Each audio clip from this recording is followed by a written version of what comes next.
Hola, buenas noches. Mi nombre es Ingrid Muñoz. Pertenezco al grupo número 7 junto con mi compañero Luis Quimbayo y David Barón de la materia Fundamentos de la Pedagogía de la Corporación Universitaria Minuto de Dios. El día de hoy les vamos a hablar un poco sobre la pedagogía, entonces vamos a empezar por el concepto. La pedagogía es una disciplina que tiene como principal función lograr tener un impacto en las prácticas académicas, ya sean en dimensión social, en dimensión académica, cultural, interpersonal, intrapersonal, profesional, entre otros. La palabra pedagogía proviene del griego paidos, que significa niño, y la palabra agein, que significa guiar o conducir. Anteriormente en Grecia, un pedagogo era la persona encargada de llevar a los niños a la escuela, pero pues hoy sabemos que un pedagogo hoy en día es aquel profesional que cuenta con los saberes teóricos y prácticos para poder guiar a este niño que está en formación. También vamos a hablarles un poco sobre las escuelas. Entonces tenemos la escuela tradicional, que se sitúa en el siglo XVII. Tiene como meta la formación del carácter de los estudiantes, moldeándolos a través de la voluntad y de las disciplinas humanísticas y éticas. Tiene como contenido las disciplinas clásicas y las facultades del alma. La relación entre maestro y alumno es que uno siempre está arriba y el otro siempre está abajo. El maestro es aquel líder que siempre tiene totalmente el control sobre el aprendizaje del alumno. Sus principales representantes son Johann Herbat y Juan Comment. También tenemos el modelo romántico, que se sitúa en el siglo XVIII, que su meta es el desarrollo natural del niño. En este modelo no existe como tal unos contenidos, ya que no existe una programación, porque se va enseñando según lo que el niño requiera o solicite o provenga de su interior. La relación maestro y alumno es que el maestro es un auxiliar del niño, actúa más como aquel amigo que le deja expresarse libremente, o sea que maneja su libre expresión. Sus integrantes son, Jean Paus, Ivan Lien y Alexander Niel. También tenemos el modelo conductista, que inicia en la década de 1910. Tiene como meta el moldeamiento de la conducta técnico-productiva y el relativismo ético. Se desarrolla a través de la adquisición de conocimientos, códigos y destrezas. En la relación maestro y alumno, el maestro es un intermediario entre el programa que está viendo el alumno y el alumno. Su representante es Bruce Skinner. También tenemos el modelo cognitivo, que se desarrolla en la década de 1960. Su meta es el acceso de cada individuo al nivel superior del desarrollo intelectual. Sus contenidos es que el niño constituye sus propios contenidos de aprendizaje. En la relación maestro y alumno, el maestro es el facilitador para que el niño pueda avanzar en las estructuras cognitivas superiores. Sus representantes son John Dewey, Jean Piaget, María Montessori y Lev Vygotsky. También tenemos, les vamos a hablar sobre las clases de pedagogía que existen. Entonces tenemos la pedagogía infantil, que su objeto de estudio es el niño. El profesional debe contar con los conocimientos teóricos y metodológicos relacionados a la enseñanza para el buen desarrollo de las capacidades del niño. Tenemos la pedagogía social, que esta educación es en ámbito totalmente social, enfocado en la prevención, la ayuda o en la readaptación del individuo. También tenemos la pedagogía descriptiva, que narra los hechos educativos tal cual suceden en la realidad, es empírica y se basa en la historia. Y tenemos la pedagogía comparadas, que son todas las pedagogías de los sistemas educativos de otros países o regiones, con el fin de adaptar otros rasgos. A continuación, los dejo con mis compañeros que les van a hablar un poco más sobre el tema. Gracias. Buenas noches, mi nombre es David Barón. Acerca de lo que yo investigué, la perspectiva de la pedagogía, tenemos sobre la cultura y la educación en la antigüedad. La educación espontánea es aquella que se recibe de forma natural, que va surgiendo en el diario vivir, también conocida como la educación imitativa. En la prehistoria, la pedagogía nace con la necesidad que tiene el ser humano de transmitir esas experiencias adquiridas en su diario vivir, tanto naturales como sociales, mejorando técnicas y métodos para así transmitir el conocimiento. La educación tradicionalista tiene como objetivo principal la transmisión de costumbres y tradiciones del pasado que van de generación en generación. Estamos hablando de 5000 y 2600 a.C. En Mesopotamia y demás civilizaciones. Es una de las civilizaciones más representativas en el inicio de la escritura y del cálculo. También fue reconocida por sus grandes avances arquitectónicos y sus avances tecnológicos.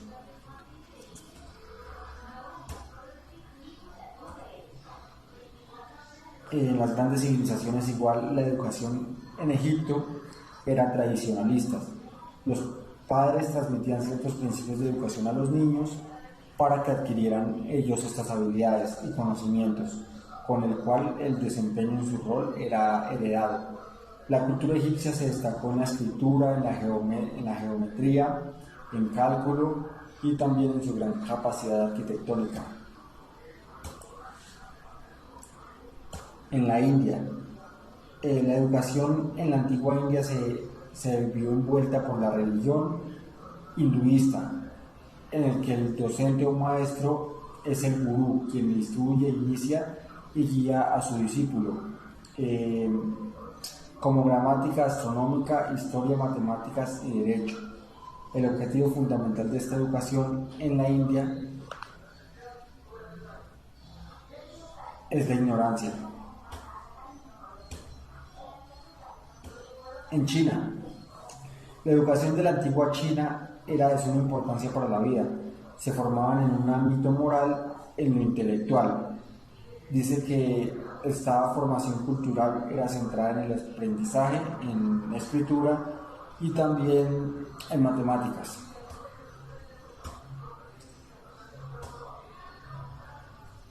Seguimos con las grandes civilizaciones. En este caso, la educación en el pueblo hebreo se daba en el interior de la familia y era transmitir conocimientos y tradiciones a los hijos a través de la repetición. El propósito era formar en la conducta moral y ética por la ley de Dios, transmitir herencia histórica y mantener el linaje y adoración a Dios.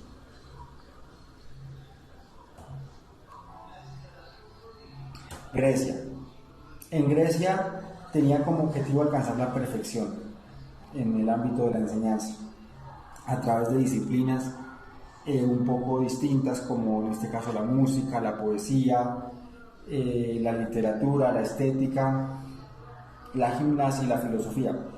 Los griegos son los pioneros de utilizar la razón para solucionar problemas y avanzan en la educación del hombre en este sentido. Civilización griega. Homero, en sus obras La Ilíada y la Odisea, crea el ideal perfecto de la educación que establece la armonía entre la educación física corporal y la educación espiritual intelectual y moral del alma. Hesíodo, en su obra los trabajos y los días continúa el modelo homérico, pero la democratiza extendió los beneficios de la educación a los ciudadanos. En la civilización griega, en Esparta, la educación era formar a los ciudadanos en destrezas de guerra, en la participación de la educación civil y política. Esto a través de los años que van pasando con la historia de la pedagogía. La formación era basada en obediencia, disciplina y templanza.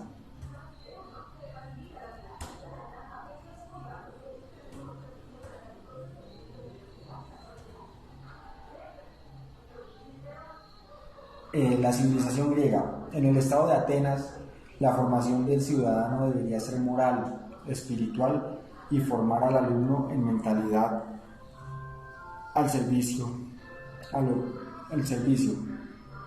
en educación en cuerpo y alma.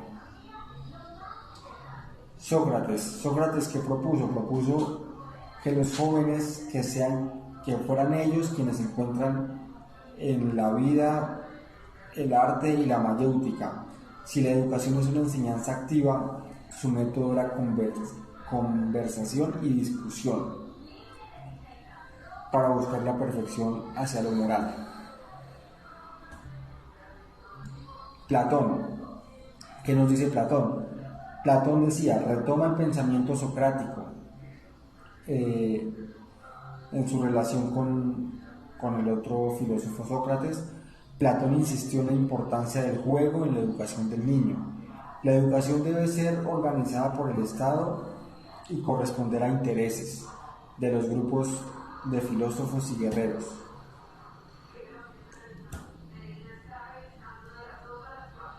Aristóteles. Según Aristóteles, la educación en función del hombre para alcanzar la virtud. El objetivo de la educación es alcanzar el desarrollo de aspectos superiores del individuo, el racional y el volitivo.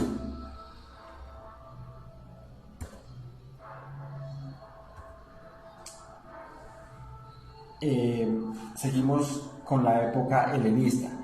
Esta etapa histórica de la antigüedad que viene marcada por dos importantes acontecimientos políticos, los cuales son la muerte de Alejandro Magno y el suicidio de la última soberana helenística, Cleopatra VII de Egipto, y de su amante Marco Antonio.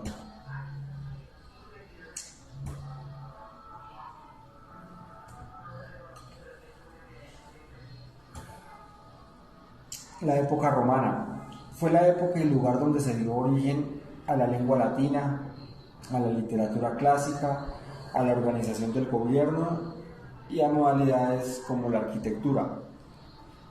En esta época se establece el papel y la diferencia de maestro-alumno en el caso de transmitir la enseñanza.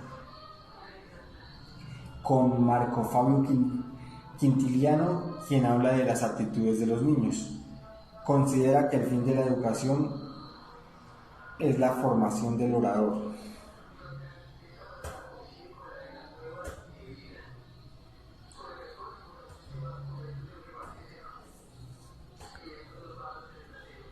La educación del cristiano. La buena nueva se inicia por parte de Jesucristo y predicada por sus discípulos. La predicción de los evangélicos, donde se anuncia el reino de Dios basado en la fe con la razón y la razón con la fe, haciendo hablar al maestro interior.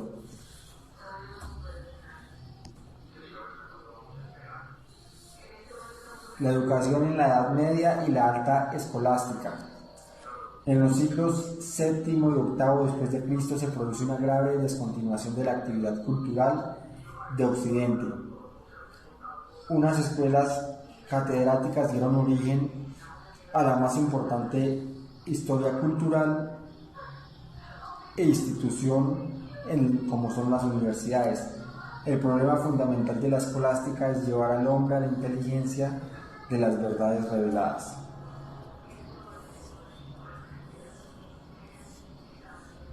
El tomismo, con la influencia de la cultura árabe, a Europa llegó el pensamiento aristotélico, influenciada por el filósofo árabe Ibn Rushd, que los escolásticos llamaron Averroes.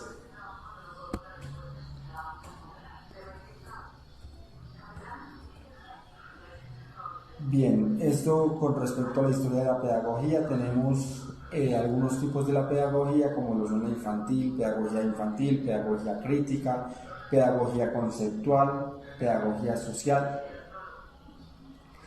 o psicopedagogía. La pedagogía infantil es el estudio de la educación de los niños. La etapa de crecimiento de un niño es muy importante, ya que cuando se adquieren competencias son para el resto de la vida. La pedagogía crítica, como su mismo nombre lo indica, función de un pensamiento crítico a cada uno de los estudiantes. Pedagogía conceptual, el objetivo es desarrollar el pensamiento, valores y habilidades con las que el alumno va adquiriendo a lo largo de los años, y se divide en pedagogía afectiva, cognitiva o expresiva. Pedagogía social. El objetivo principal de esta pedagogía es desarrollar la igualdad de oportunidades en el acceso a la educación y poner a la educación al servicio del desarrollo de todos los individuos. La psicopedagogía. El objetivo principal es estudiar procesos psicológicos que ocurren durante el aprendizaje. Surgen en la unión de la pedagogía y la psicología. Se relacionan entre la pedagogía y la psicología. De ahí sale la psicopedagogía, que es la orientación vocacional. En la actualidad muchos educadores recurren a la psicopedagogía de tal manera que nos ayuda a formar mejores estudiantes en el proceso para una mejor comprensión y brinda que sean mejores personas útiles a futuro. Como ciencias que son relacionadas con la pedagogía, tenemos la filosofía, la filosofía, la antropología, la sociología y la política, o la psicología también. La filosofía es la ciencia estrechamente relacionada con la pedagogía. Desde sus inicios en la antigua Grecia, los primeros indicios de la pedagogía, hoy en día a través de la filosofía de la educación se busca planear eficazmente y determinar cuál es el ser humano que queremos formar. La antropología como tal es el estudio del ser humano a lo largo de la historia. La sociología, el estudio de los fenómenos sociales, entendiéndolos como revoluciones, guerras, etc. La psicología, la relación entre psicología y pedagogía, como esta última preocupa la personalidad del individuo.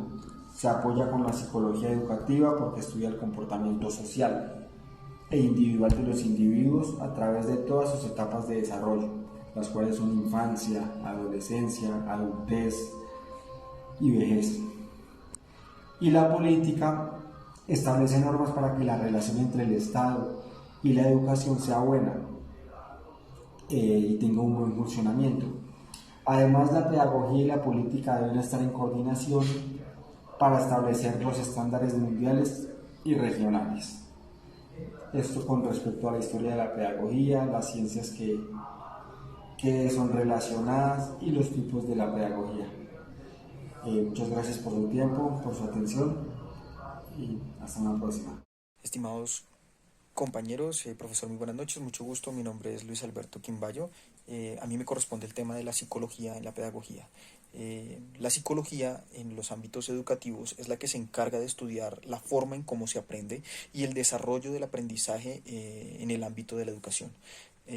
Los investigadores de esta psicología, porque recordemos que la psicología es una ciencia, siempre bajo marcos científicos, buscan optimizar los aprendizajes y el rendimiento de la educación en los aprendices, a través de estudios, de planteamientos, de postulados, a través de estrategias, para hacer eficazmente novedosa la forma en la que se aprende. La idea de la psicología es innovar modelos y técnicas de enseñanza en las aulas, ya que la transmisión del conocimiento siempre ha sido de adulto a adulto. Es decir, el educador se forma para educar, pero al educador lo forma un adulto y la manera que recibe la forma en que se educa es de un adulto. Ya cuando trata de hacer esa transmisión del conocimiento de adulto a un niño, siempre va a presentar problemas en la forma en cómo se educa y se presenta también gravedad en la forma en la que el niño o el adolescente aprende o recibe esa educación. Recordemos que la psicología educativa no solamente está arraigada al ámbito escolar o al ámbito académico, sino que los principios prácticos también se aplican en otros contextos, como la psicología militar, de la salud pública y lo más frecuente que es la psicología de la familia. A través de la psicología educativa podemos inferir, bueno, o uno de los modelos para el desarrollo potencial de la educación, nos habla de el modelo constructivista. Nos dice que es un modelo que supone un cambio rotundo en el concepto tradicional de los roles del profesor y el alumno, puesto que define el papel activo de este último, del alumno, eh, en los procesos de cómo aprende o en los procesos de educación, en los procesos de su aprendizaje. Le muestra al docente materiales de manera autónoma del alumno para que entre el alumno y el docente se construya la educación no, sino para que entre el docente y el alumno construyan el conocimiento que el alumno quedará o que al alumno le quedará y asimismo éste pueda progresar en el desarrollo de su conocimiento. Esta teoría constructivista está formada por el psicólogo ruso Lev Vygotsky y él habla del modelo constructivista desde su teoría del andamiaje. Recordemos que Vygotsky es considerado uno de los grandes propulsores de la psicología educativa. Vygotsky, a través de la teoría del andamiaje, perfila o nos muestra más bien al maestro como un instructor, como un guía que presenta al alumno una información necesaria, no toda la información, sino que sencillamente le da lo básico, le estructura lo básico para que él pueda resolver a través de problemas o tareas y le ayude a desarrollar la educación que él necesita para potenciar su aprendizaje.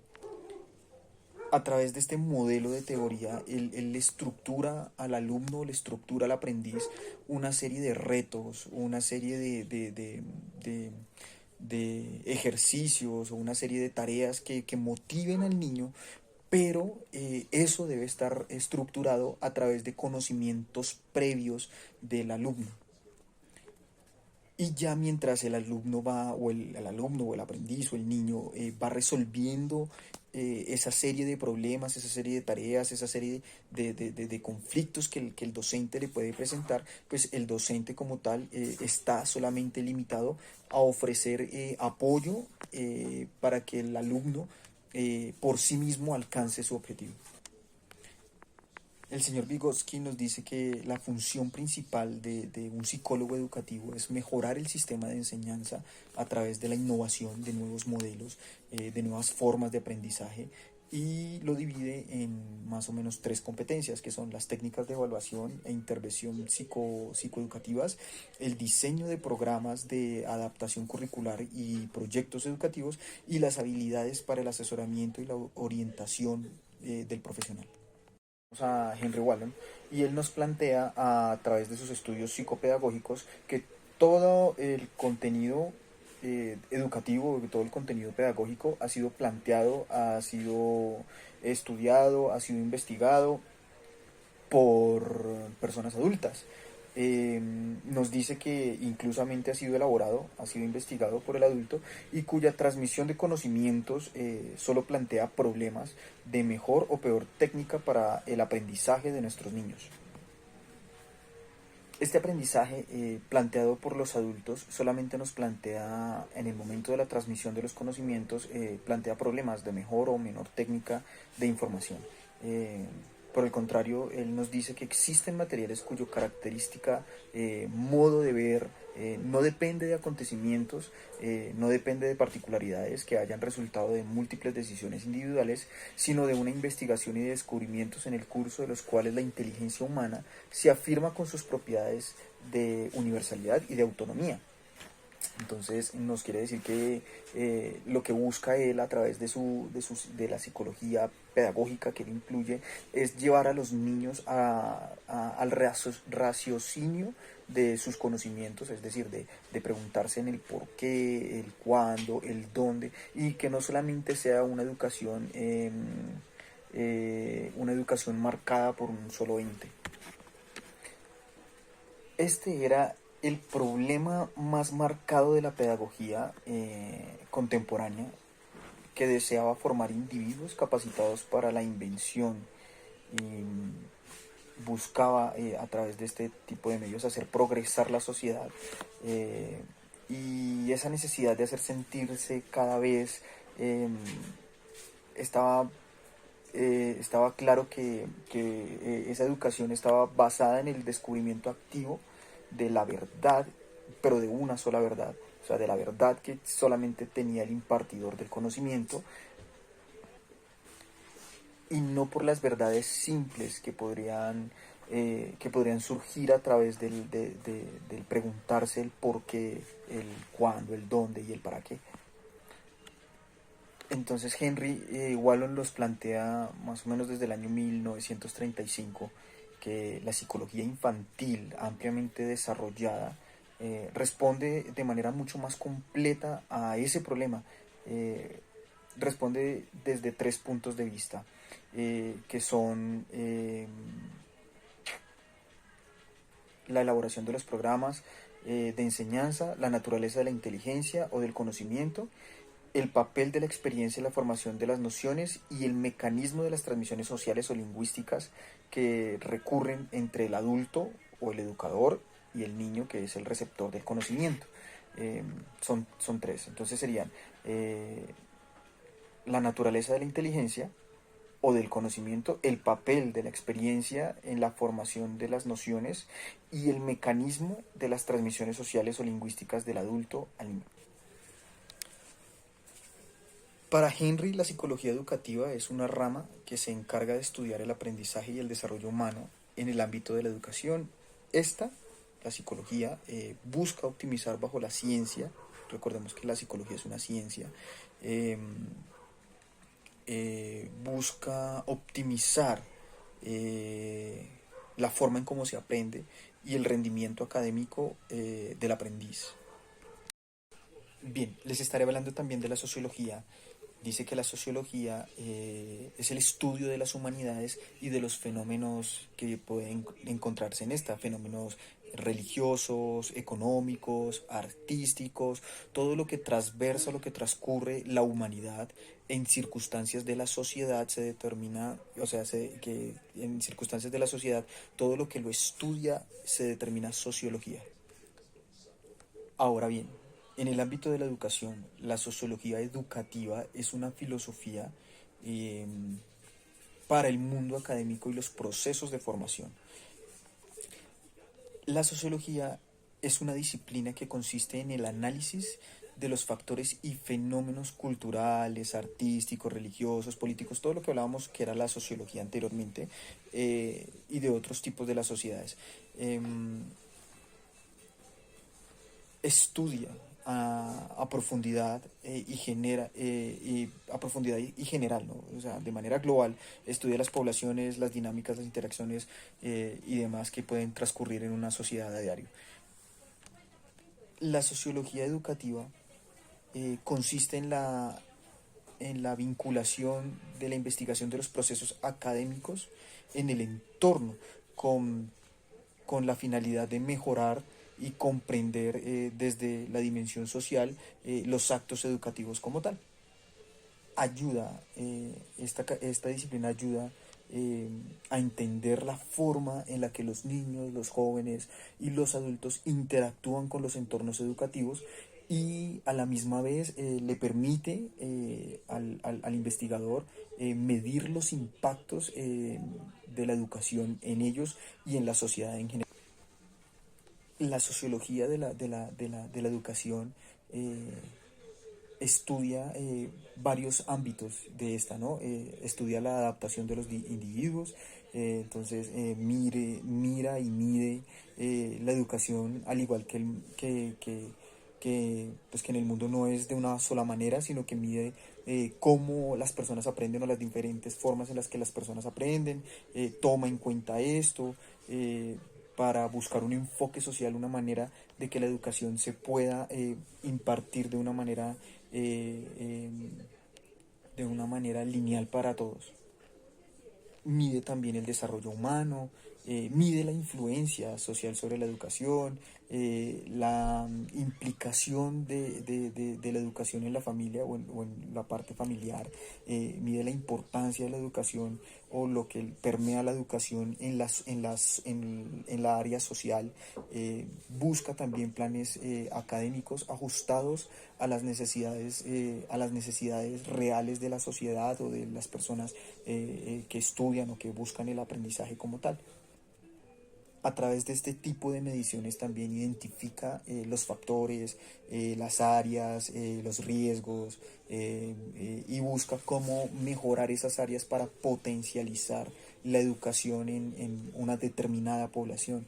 Es decir, la sociología lo que hace es medir cómo es la manera más efectiva para que la población que se está permeabilizando por la pedagogía o por la educación aprenda como tal, porque no se enseñan de la misma manera en diferentes contextos sociales. Es decir, no se enseña igual aquí en la ciudad que en los ámbitos rurales, o un campesino tiene conocimientos diferentes a los que tiene una persona citadina o de la ciudad, o una persona del extranjero tiene conocimientos más amplios o de educación diferente de lo que tiene una persona en el campo. Todas estas áreas es lo que se encarga la sociología de medir, de investigar, de contextualizar.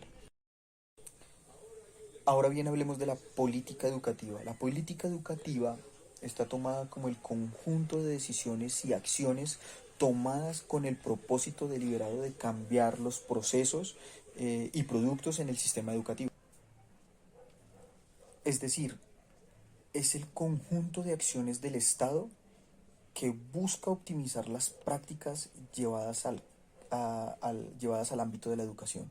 Eh, Eso es una herramienta que tiene el gobierno para involucrarse en los modos en los cuales se producen y distribuyen los conocimientos en una sociedad. Es decir, la política educativa se encarga de regular de regular y estandarizar la forma en la que se educan a la sociedad como tal, a un pueblo, a niños. Es la forma en la que se busca educar, la mejor manera de educar las diferentes masas, los diferentes contextos, las diferentes sociedades. Estas políticas educativas definen y establecen pautas de actuar establecen pautas de acción, y a través de ellas se crean los marcos legales en los planos de la educación. Allí se crean las leyes, se involucran las revoluciones, se determinan los reglamentos, los lineamientos para determinar el tipo de doctrina pedagógica que se llevará a cabo en todas las instituciones educativas de la nación. Y asimismo, a través de toda esta línea, determinan los objetivos finales para los objetivos finales que se llevarán a cabo con el acto de educar. Es decir, estamos hablando que la política educativa es la que nos lleva a mirar cómo mide el gobierno la forma en la que pueden disponer recursos educativos, disponer de dineros para construir escuelas en barrios o en comunidades que son vulnerables, o la manera en la que se puede ayudar a los alumnos más vulnerables, de escasos recursos, los chicos que van al colegio y que no tienen cómo consumir alimentos, que no tienen uniformes, que no tienen útiles. Todo este tipo de cosas son pensadas desde allí, desde la política educativa. Eh, eh, o sea, es pensado, es llevado en ese ámbito de fortalecer como tal, de fortalecerse como tal, para que todos tengan acceso, porque recordemos que en este país la educación es un derecho. Entonces, para que todos tengan acceso de fortalecerse de una educación de calidad.